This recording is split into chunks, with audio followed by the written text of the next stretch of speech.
car is a very strange marker in time for me because it concludes one journey and then opens another. This car has been on my wall since I was 15, so around 11, 12 years. It's much more than just a car now. It is that summation of all the sacrifices I've had to make to be in this position to afford it. Because there was a lot of times when I was like getting picked on or didn't get invited to parties and stuff and such, where I was like, oh, like, is this what my life's gonna be like? Am I gonna be this outcast forever? What's up, everybody? It's Austin. Austin Huffman, Austin from Boston, with Valvetronic Design.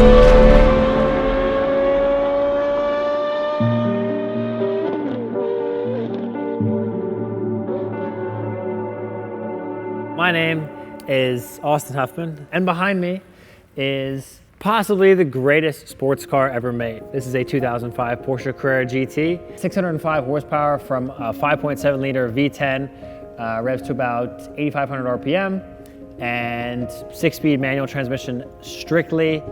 I believe it's Porsche's first carbon composite car. You definitely hear that because when you're driving and the rocks ping, it sounds like you're in an echo chamber. Fortunately, the cars are convertible, which makes it even more enjoyable when it's nice weather. And you get even more noise behind you, which makes the experience even more special.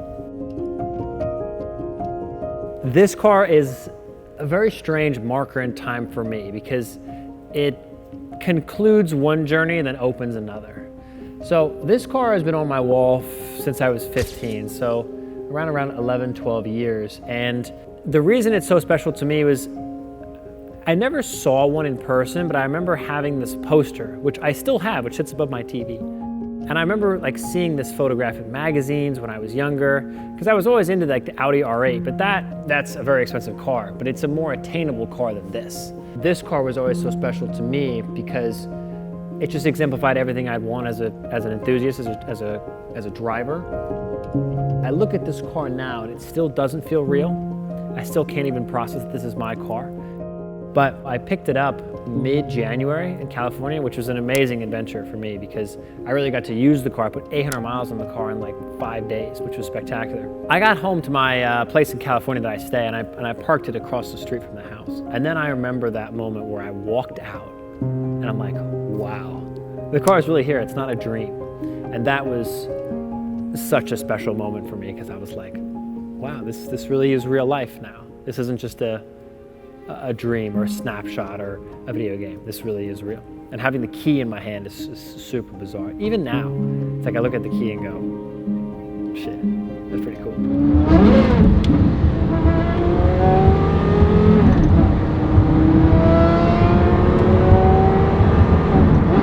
This car is at the pinnacle between technology, which keeps you safe, like ABS and a little bit of stability control, but then the rest of it being you're on your own. 2005 to 2010, I feel like was the era where these cars will never see again. It was the right balance, right? There was definitely compromises. But look, there's only 5 buttons. You have your traction control, your wing, your lock, and your windows, and then your headlights. No screen, none of this just crap that all these new cars have. Manual transmission. Look, it's a very difficult car to get right. This car requires intent. So much of our life nowadays with, all the stuff that we do in our world, nothing requires intent. This car goads you to drive it with intent, because if you're not paying attention, the car sucks. If you're not paying attention, you will crash. And that is very enticing. Yeah, I mean, it's just the ultimate expression of what a sports car should be.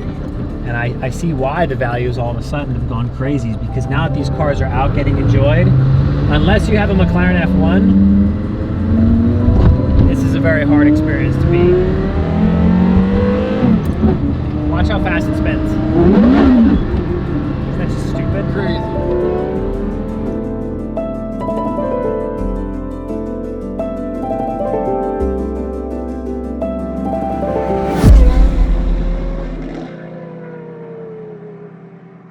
Since about like the age of 8, I was always into cars, and that was always so much of my identity.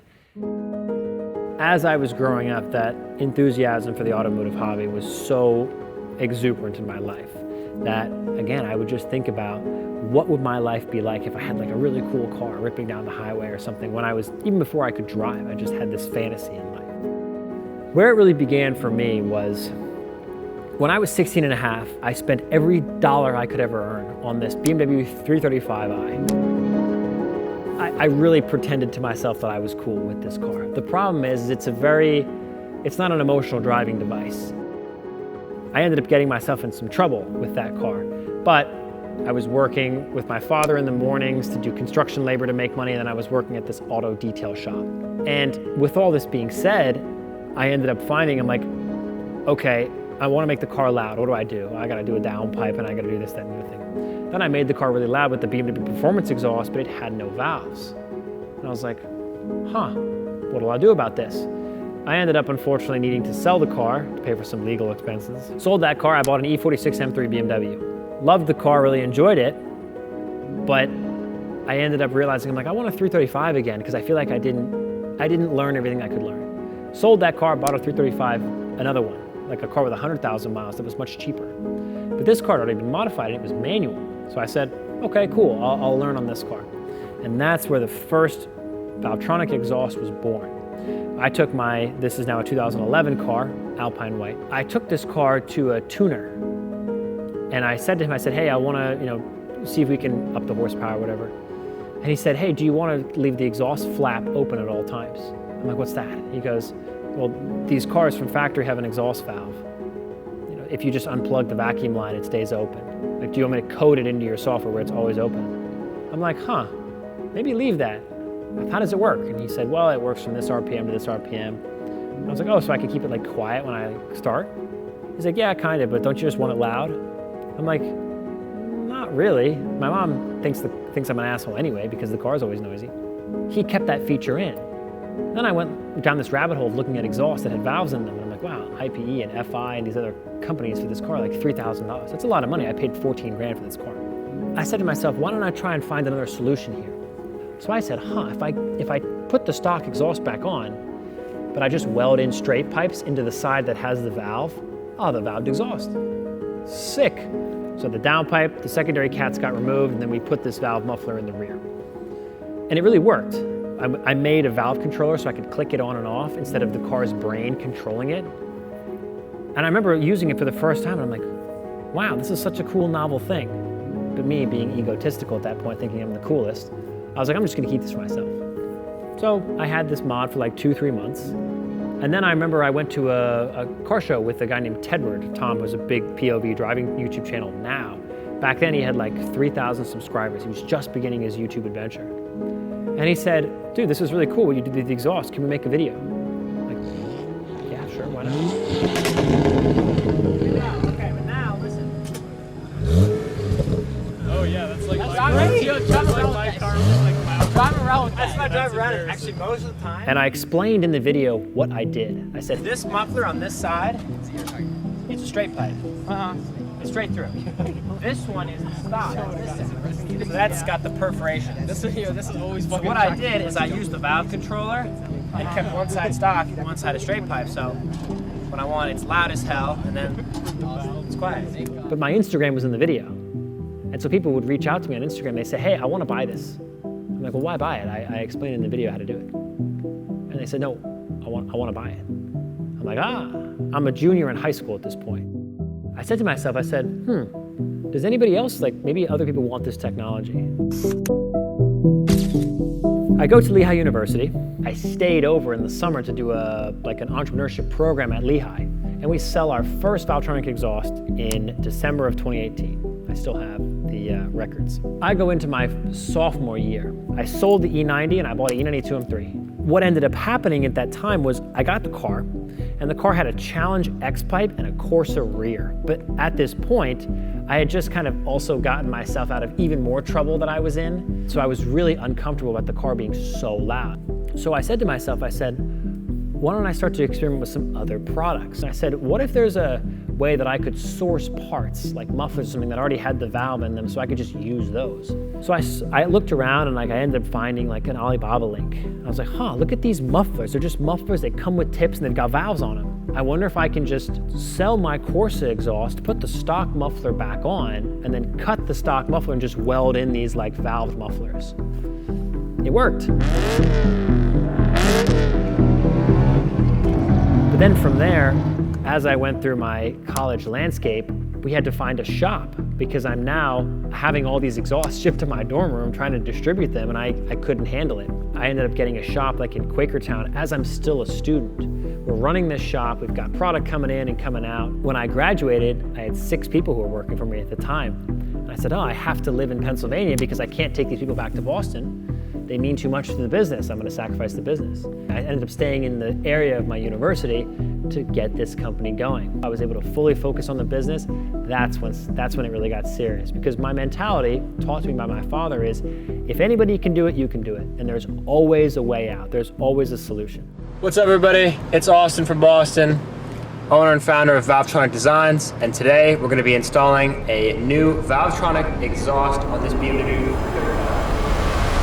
So today, Valvetronic Designs has supplied over 50,000 exhausts worldwide to countries that I can't even pronounce. A little bit under 50 people, and then manufacturing is 120 to 130 people. We have manufactured exhausts for like the Bugatti Chiron for Matt Armstrong project. We did this crazy True F1 project for the Audi R8s, like really transforming the landscape. And now it's so funny, the transition has been from, I thought that I was gonna use the business to make money, but now it's about how do I use the business to transform the sound landscape and then the automotive landscape as a whole. Think about how many people love like a Gentani SVJ. The car itself is pretty cool, but it's just the noise. Think about how many kids chase around like those cars. This car just has a quick development system we put together because I wanted to make sure when I received the car, I put the exhaust on. It's just a simple X pipe and it's resonating because I didn't want the car to be too loud because it has no valves. But my guys back in Pennsylvania, they fabbed up 2 different variations. We have a valve system and then a non-valve like F1 system. Me personally, I'm probably gonna just run the valve because I really like to use the car all the time. And I draw so much satisfaction from seeing people take photos and videos. It's like, I'm that guy. Like if you're an 8-year-old kid and you're sitting in the passenger seat and you go, whoa, I have a video, I will rip 3 downshifts and take off because I know that in my head, that kid is like, oh my God, now I'm gonna love cars forever because of that. Can you imagine what this car must have been like in 2005 with just the like absolutely dog shit tires they had on this car? Right. This car still feels sketchy as hell on a nice new set of Cup 2s. It's just crazy.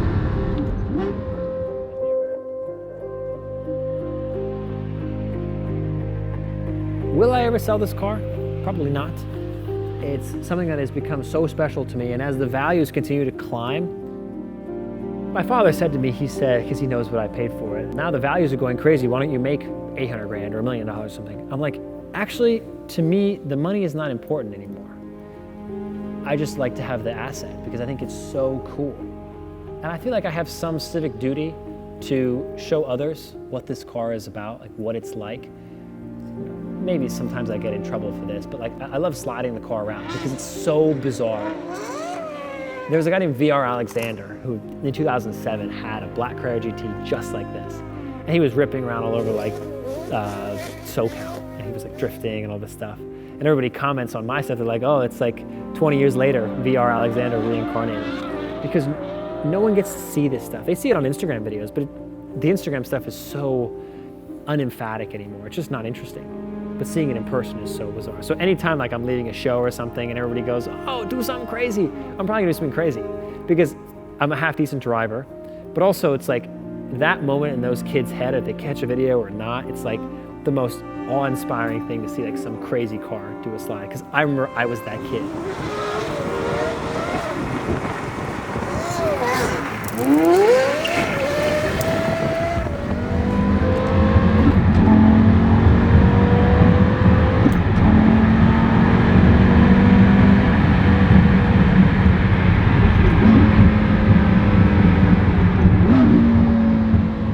Look at this car, it's the the summation of all the sacrifices and all the late nights and all the thinking and the processing and the, is this enough? Am I doing enough? Am I enough?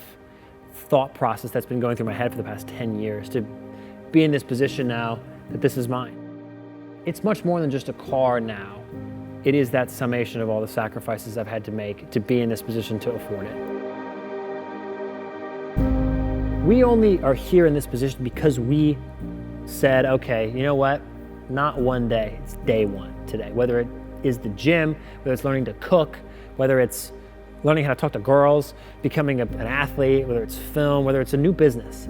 All of these things just take the focus. And also, for me, be completely delusional.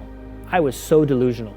I still am super delusional in the way that I think about my existence, because I was told from my father, God bless him, that if anybody can do it, I can do it.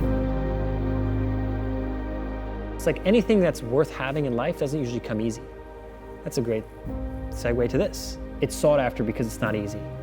There's not really any space for you to go further with this. The way the car drives, the way it handles, this is really it.